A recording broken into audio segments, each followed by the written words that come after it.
What is going on, everybody? So, I'm about to give you guys the real truth about why the U.S. companies need Mexicans, but in Mexico. So, pretty much, it's called outsourcing. And if any of you guys don't know what outsourcing is, it's pretty much U.S. companies looking for the cheapest labor. So, for example, let's just say if you were the CEO for a company, if you owned, let's say, a car company, and you were paying $15 an hour if the Mexicans were in the US. So if you're paying them $15 an hour and they're getting what, 8 hours a day, that's 120 dollars a day before tax, and you have a ton of employees to pay for. Now, let's say if you thought about, you know what, man, this is killing me. I heard if we move our company to Mexico, we can pay the employers out there. They'll do it for as low as probably 1/4 of the price. So if you actually do the math on that, so let's divide that by four. So instead of giving them $120 a day before tax, now you got workers in Mexico that are making $30 a day. Now, think about those profits. So, you just got a $90 profit just by moving your company to Mexico, and those employees in Mexico are willing to make 30 bucks a day. That's way more than what they tend to make on a daily basis out here anyway. So now you have the locals here in Mexico that are willing to do that same labor at the same quality for a fourth of the price, and that's per day. So again, $90 a day is going back into your pocket as the CEO or the owner of your manufacturing company, but here in Mexico. So again, what these companies are doing from the US, they're like, screw that. Why the hell would we want to pay even the minimum wage, $8 an hour, when pretty much we can pay, the locals here in Mexico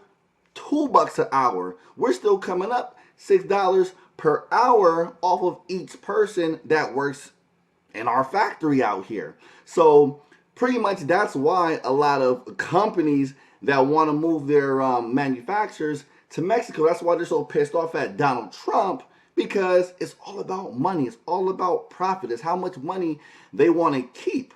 That's considered American business. But again, it's like, who gives a hell about these people in the U.S.? We're all about seeing how much profit we can make. So again, we can exploit these people in these other countries and pay them dirt cheap, but that's still more money back in our pocket. And I know these people out here in these other countries, they are more than willing to take our dollars or whatever we want to pay them, because we know they need jobs and we can take advantage of them at the same time. So yeah, our current employees in the United States might cry, complain about it, and go on strike, but who gives a damn? These are what these US companies are talking about, and that's why they hate Trump. They hate Trump so much, because pretty much Trump is playing with their money.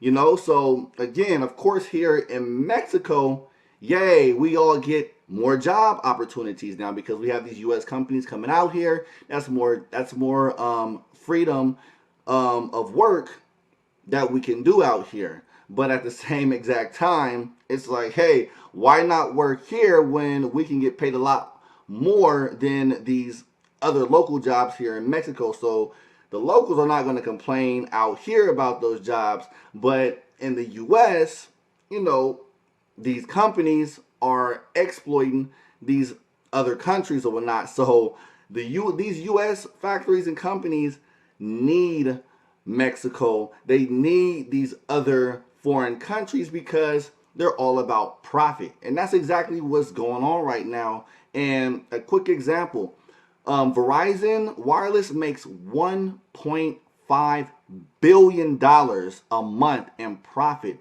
They say, you know what? Screw that. We want to quadruple that money. So let's go ahead and take our call center.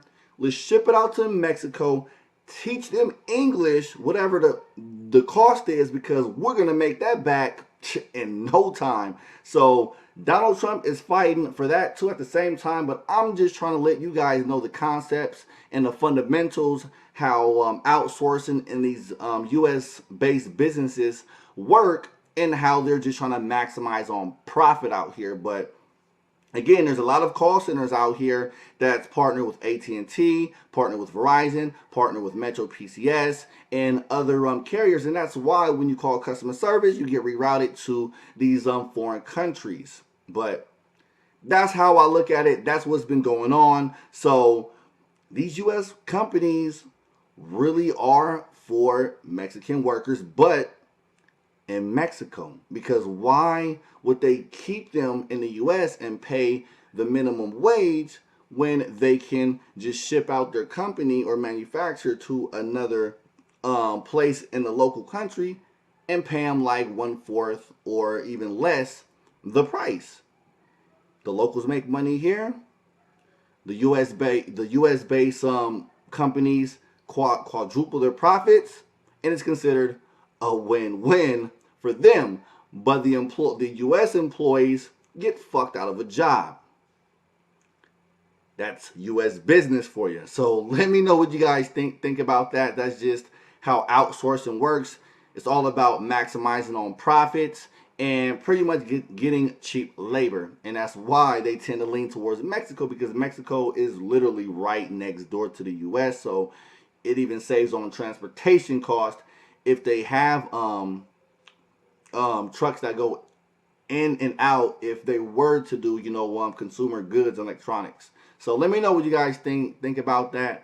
I'm just pretty much exposing how these U.S. companies are exploiting and outsourcing to these other countries. But that's what's going on out here in Mexico. There's Samsung. There's the Samsung manufacturer out here. There's Philips out here. There's Foxconn. There's what other? I mean, there's tons of U.S. based manufacturers out here in Tijuana, and they get paid damn near like 100 pesos por dia, like per day. Like that's like $4, $4 to $5 a day, and that's like on an eight hour schedule, a full time schedule a day, and they get paid weekly. So that's like maybe $60 a week. I'm just calling how I see it. Let me know what you guys think about that. Your boy Negrito Grande. Yeah.